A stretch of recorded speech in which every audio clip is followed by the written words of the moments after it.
Talk amongst friends. The Al Travis Show. Nothing but talk. Another good reason to just jump off this ship. Obviously, the internet is not good enough yet, and it just stops sometimes. Back, if you missed the last segment with Heather Dugan, we've talked about the fact that I'm a guy who has to have just rules. I need right and wrong. I have to have boundaries. It's just it makes me more comfortable to know that I'm doing the right thing because the other thing says it's wrong.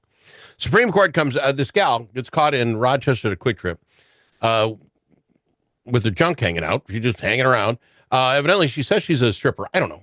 Good for her. Job, dressed for the job, just wearing a uniform. I don't know what you want to say. Anyway, cops come say, hey, you can't do that. They kind of have a little back and forth. And she decides to prove a point, evidently, because she does it 2 more times. And on the 3rd strike, you're out. They arrest her and say, you can't be doing this thing. She goes to court. And as far as I can tell, all the other courts have said, hey, you can't do such a thing. But she literally takes it to the Supreme Court. By the way, gutsy woman. I mean, I don't know how much money you put into this fight, but she did.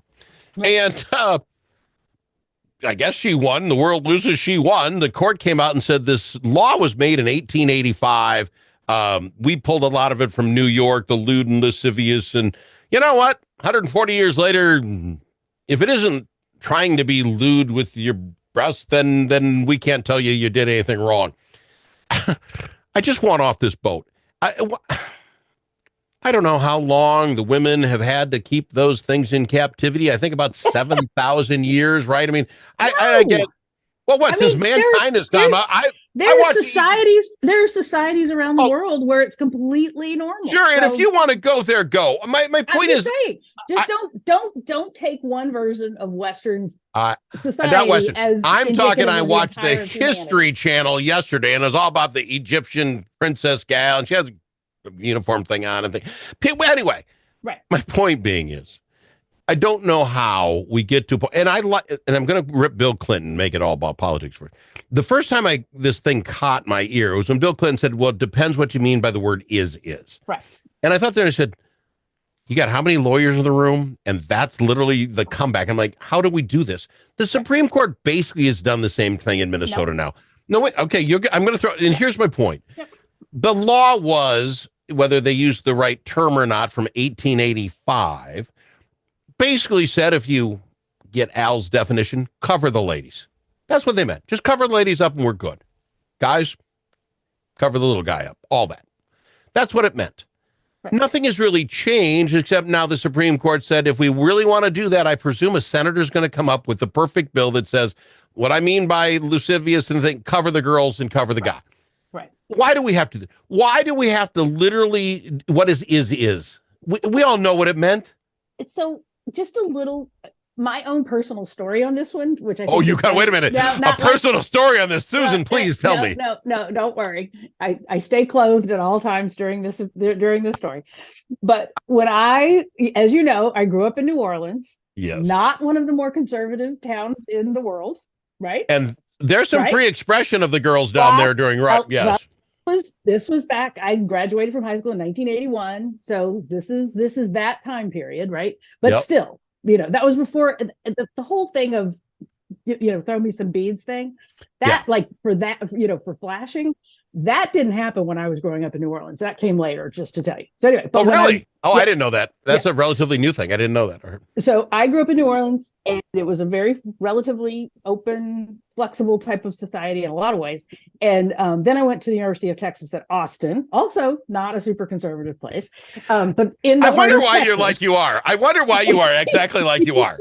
Environmental people. And then I went to Texas, which is in Texas. And I was so surprised to learn pretty early on as a brand new freshman at the University of Texas at Austin that it was actually legal, technically, for women to be topless in Austin. And I was like, what? That's craziness, and really did not run into women being topless around town. There was this one place where people swim, and occasionally women would take their bikini tops off and sunbathe. Not 99% did not. And then there was this beach out on Lake Travis called Hippie Hollow, and that was known for being a place where everybody would, because it was private land, and so people in their boats would go drive by and look at the naked people. Anyway, so I'm totally against it. Look over there. Right, I know. So anyway, but that was my introduction to this. And the idea in Austin was that they made a similar ruling to what the Supreme Court did, which was like, if you were saying that breasts have to be covered only if they belong to women, but not the breasts on men, that's discriminatory. That's the premise of this, right? If that's the way you're defining it, is some breasts have to be covered, but others don't. That's discriminatory, and therefore.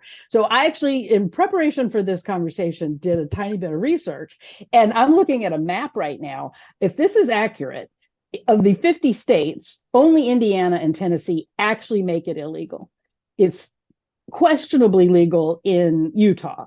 And then there's like 10 other states, including Minnesota, where it's vague or unknown, right? And I think you get into weird things because like Minnesota we did pass a thing not too long ago that made it very clear that a woman breastfeeding in public is not going to be arrested, right? I mean, but this is back to your point. This is my point of why I'm off this ship, because now we're going down a road.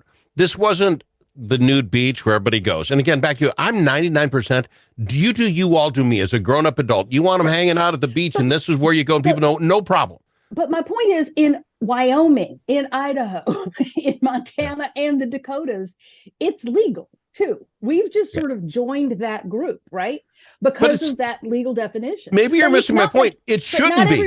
But it shouldn't be. And here's the. But no. But hear me out. In all these places where it's legal, I guarantee you, in North Dakota, you don't have a bunch of women walking around on the streets of Fargo with their tops off. Not now, it doesn't happen. But right now there's a gal 3 times at the Quick Trip in Rochester. This is getting close to home. It's 90 miles over there. This woman has done it. And don't tell me now that she didn't win the Supreme Court, her and her buddies are going to go prove a point. But it isn't even my point. This is what, just because you can, you shouldn't. No, and but that's this is my point. Plenty of people can, and they don't. Right? I mean, lots of people thank you to the ladies out there that figured this out. Yeah. Right. Okay. And so, I don't think it's a thing to be concerned about, is all I'm saying, because it is legal in all kinds of places.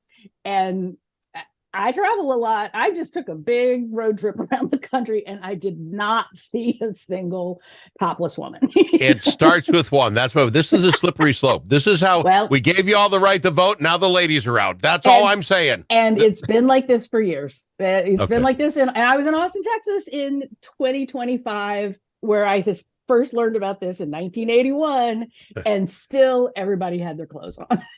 See, and you bring up New Orleans, and I thought this was forever. I thought Mardi Gras and all that. I thought this was like the French did this, 100 years ago, because you put the little mirror. Okay, no, it's but that even being said, a bunch of drunk tourists came, and then it became a thing. Back to the drunk tourists. Can I rip on it a little bit? I went to New Orleans for my 10th anniversary with my wife. 10 days. It was just absolutely a fabulous, wonderful, grown-up human vacation. Yeah. And you're going down the street, which everybody understands, crazy people doing stupid things with Bourbon Street. Yes. The rest of we were in a fancy old district. I don't remember what the name was, but Garden District. Gardens, thank you very much. Took the little trolley there. Oh, gorgeous. We were so cool. But you know what you're getting at Bourbon Street. It's named after liquor. There are drunken people. It's named after a place in France, but as I was probably like 7 or 8 years old, and we were out for a walk in the quarter, and we happened to walk down Bourbon Street, and I looked in a store, the doorway of a place, and sure enough, there was a naked woman dancing on top of a bar, and I was like, "What?"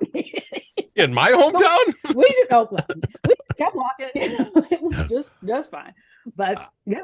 But it's back to, Bourbon Street. The world knows Bourbon Street. Why in God's green earth would you bring your child to Bourbon Street and push them in a stroller and just say, At this stage, yes, I don't. Yeah, well, that's right, man. It was like 10 years ago. I haven't liked Bourbon Street much for a long time, but Well, again, as an adult, it was as fun a vacation as I have ever had. To be quite frankly, we weren't up late night. We went down one night to see all the lights and yada, and have one of them Gator, whatever, in the souvenir glass, whatever. I will say Pat O'Brien's is lovely. That was at the right time of day. Yes. And we went to that garden and had lunch and Yeah. I enjoyed it. Had a cigar while my wife was doing some shopping during the middle of the day. It was just a grown-up thing. And then these people brought their children. I'm like, you got to be nuts. I got to go to break. When we come back, thank you for indulging me on this conversation, this half hour. I promised you last week, and we're going to do it on the other side. You'll be fine now. Yeah, because I'm going to end it quickly. I'm treating my body like crap. I don't think I'll be here in the long run, and I won't have to see anybody get to Mars with no clothes on. That's what we're going for. We'll be back after this, and we're going to talk national stuff. I promised Senator Kent we'd do that last week. We'll do it right after this. It's the Al Travis Show. Senator Susan Kent, clean up on aisle 9 or yabbot. If it's your turn to host a game, Grandpa's Barbecue suggests you try something different. Put out the